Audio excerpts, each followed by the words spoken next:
Life is fine somehow, gotta regain control. Sama seperti Timnas Indonesia, tim Samurai Biru kemarin juga sudah menggelar latihan perdana di Jakarta setelah mendarat di Bandara Soekarno-Hatta di hari yang sama. Namun tidak hanya datang sebagai tamu biasa, mereka di sini benar-benar diperlakukan secara spesial. Dan rombongan Samurai Biru mengakui demikian. Mulai dari awal kedatangannya aja, sudah dikawalkan, apalagi pas latihan, ya pasti ketat sih. Tapi mungkin mereka agak culture shock dikit, karena Samurai Biru sebagai tamu, tapi malah dikintilin alias diikutin oleh sejumlah penggemar timnas yang mungkin kepo atau mau minta tanda tangan nih. Dan kok terus-terusan masalahnya? Mereka risih nggak ya kira-kira? Selain itu, saat latihan juga ada bocil yang mendampingi mereka latihan, entah itu siapa. Jelas ini bakal jadi sorotan di berbagai laman media Jepang.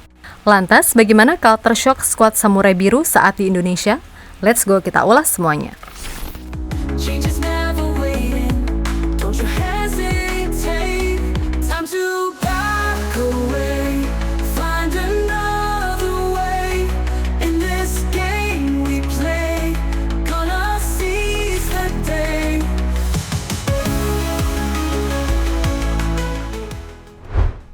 Seperti diketahui, rombongan pertama timnas Jepang sudah tiba di Jakarta pada Senin dini hari atau tengah malam pas itu.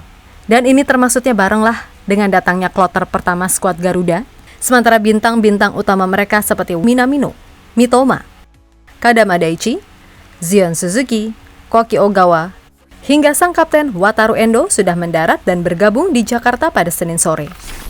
Kedatangan Wataru Endo dan kawan-kawan ini juga disambut hangat oleh warga sekitar. Bahkan mungkin ada yang menunggu-nunggu kedatangannya. Soalnya kan dia bintang Liverpool. Bagi fans The Reds, mungkin bisa foto-foto atau minta tanda tangan sekalian, ya kan? Di sisi lain, bebarengan dengan datangnya kloter kedua skuad Garuda, yang membawa rombongan seperti Ragnar, Eliano, Jesus, dan sejumlah pemain lainnya, ya emang gak sama persis sih waktunya, tapi jelas kedua kubu termaksudnya memulai persiapan secara bersamaan. Tidak ada tim yang memulai lebih dulu, walaupun kita tuan rumah. Saat latihan pun begitu, Moriyasu sudah menggelar sesi latihan perdana pada Senin sorenya di lapangan A, Gelora Bung Karno, Senayan. Latihan digelar di bawah hujan ringan, namun mereka tetap antusias mengikuti dan tetap serius latihan. Ada momen terlihat mereka berlatih passing dengan begitu cepat diiringi dengan candaan seperti ini.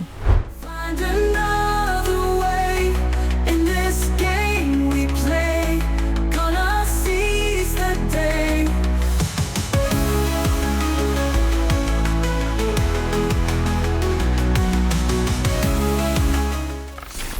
Tapi saat latihan tersebut, ternyata hanya 6 pemain yang ikut serta. Mayoritas pemain yang hadir merupakan pemain yang berkompetisi di Liga Jepang dan sampai duluan bersama rombongan staf pelatih, seperti Yuto Nagatomo, Ritsudoan, Joel Fujita, Hiroki Sekine, Kota Takai, dan penjaga gawang Kosei Tani. Sedangkan pemain yang baru tiba tak disuruh mengikuti sesi latihan. Moriyasu mengutamakan istirahat terlebih dahulu bagi yang baru sampai.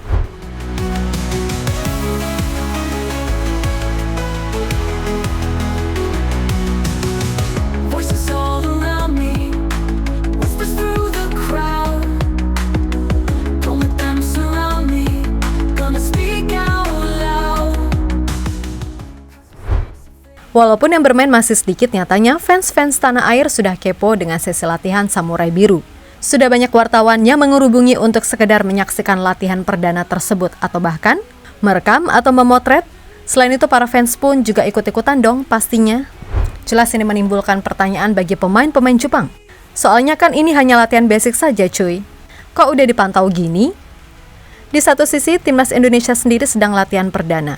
Ya walaupun hanya latihan ringan di hotel sih. Tapi kenapa nggak mantau timnas sendiri aja, malahan mantau Samurai Biru? Mereka nggak tahu aja kalau latihan timnas justru susah nontonnya. Sedangkan menonton latihan skuad asuhan Moriyasu, bisa di video sekalian buat dipublish di medsos, pasti rame. Soalnya kan netizen tanah air biasanya lebih kepo ke lawan. Apalagi ini lawannya Jepang. Dari sinilah kami pikir media Jepang bakal menyoroti. Mengingat sebelumnya publik di sana berharap rombongan Samurai Biru disambut serta diperlakukan dengan baik.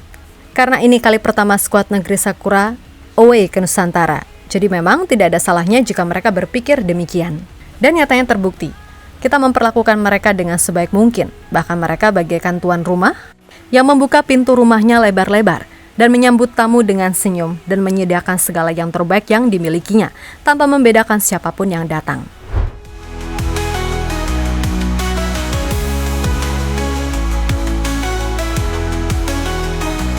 Time to back away, find another way. In this game we play, gonna seize the day.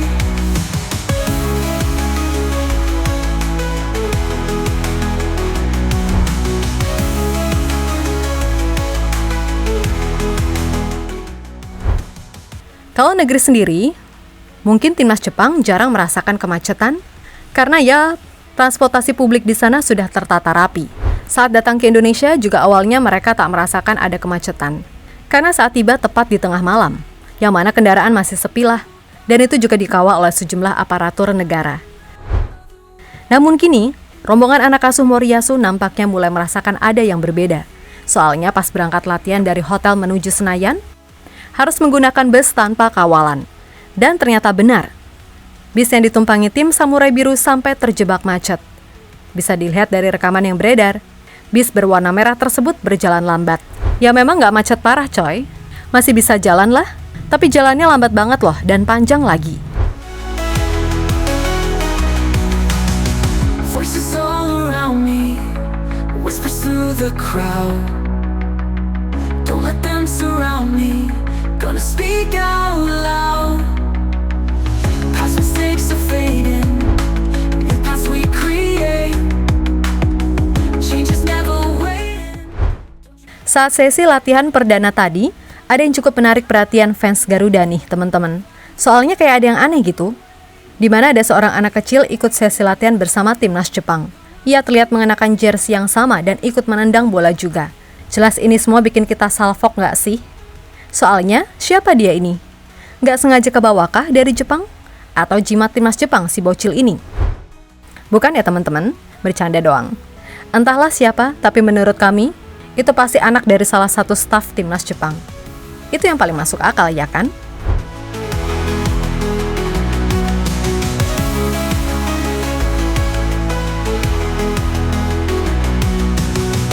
Voices all around me, whispers through the crowd.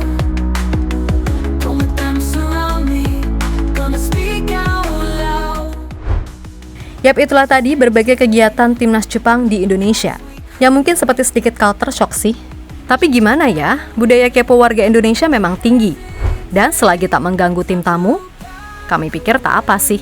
Asal jangan berlebihan seperti menerobos atau melakukan aksi konyol apapun itu teman-teman.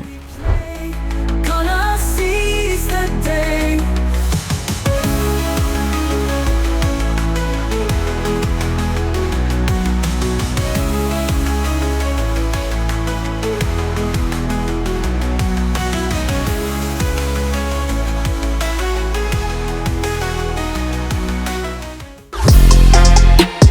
Halo, izin iklan sebentar ya guys. Jadikan ruangmu bernuansa timnas. Temukan beragam poster dinding, sepak bola dan timnas dengan desain menawan, kualitas premium dan harga yang tidak akan menguras kantong. Segera klik link Shopee di deskripsi video ini dan dukung timnas dengan sepenuh hati. Mulai dari dinding rumahmu.